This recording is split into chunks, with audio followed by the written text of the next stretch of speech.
Hello, I'm Father Bob Joerger, and coming to you again from New York. Last Friday, I went grocery shopping early in the morning, and I got everything that I thought we needed, and I was kind of hungry, and so I went to a local diner I had never been to before and got some breakfast. And the waitress came over, and she said, well, what do you want?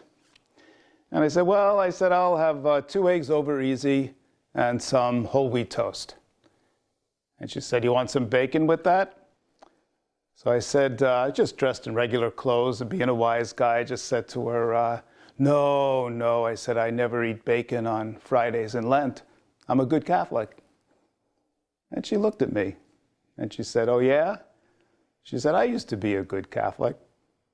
And then she walked away. And I wanted to ask her, what she meant. Was she now a bad Catholic? Was she a fallen away Catholic? How does one fall away? And I guess it would have been very inappropriate of me to ask her what she meant, but I wondered. She had the face of somebody who looked like she had a tough life. Her face was kind of older than her age probably was. I had no idea what her story was. Maybe she was a single mom, struggling. Maybe things at home were kind of tough, maybe in and out of relationships. I have no idea. Maybe she was working for tips, trying to put shoes on the feet of her kids.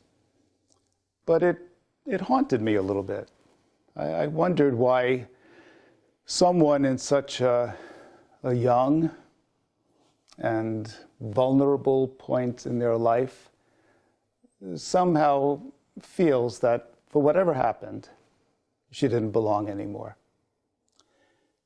I do love what Pope Francis says about the church.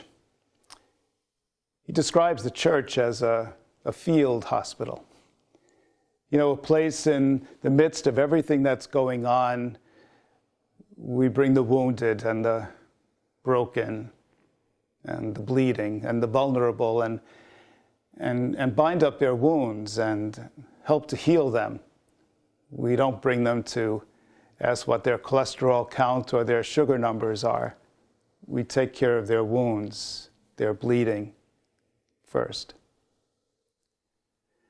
Probably that need to belong, probably that sense of giving my love to someone and receiving that love back is just part of the deepest longing of every human heart. And when someone maybe is seemingly without that or going through a suffering point in their life, it's probably when they need our embrace, our tenderness the most.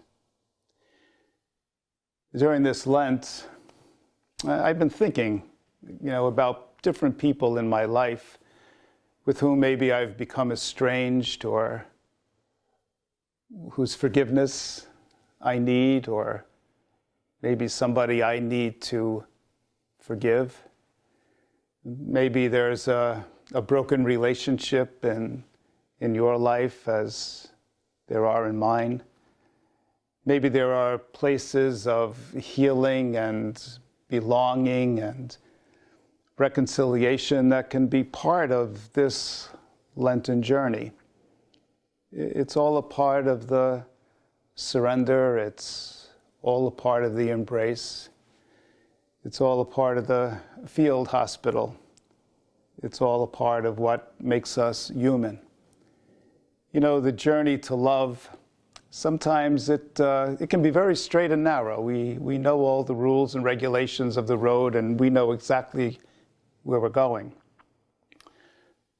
But other times, it can be full of some twists and turns, and maybe potholes, and maybe dead ends, or maybe we've gone down the wrong way and we need to find our way back again. But wherever we are on the journey, somehow God finds us. God leads us to that reconciling place, that forgiving place, that place of mercy.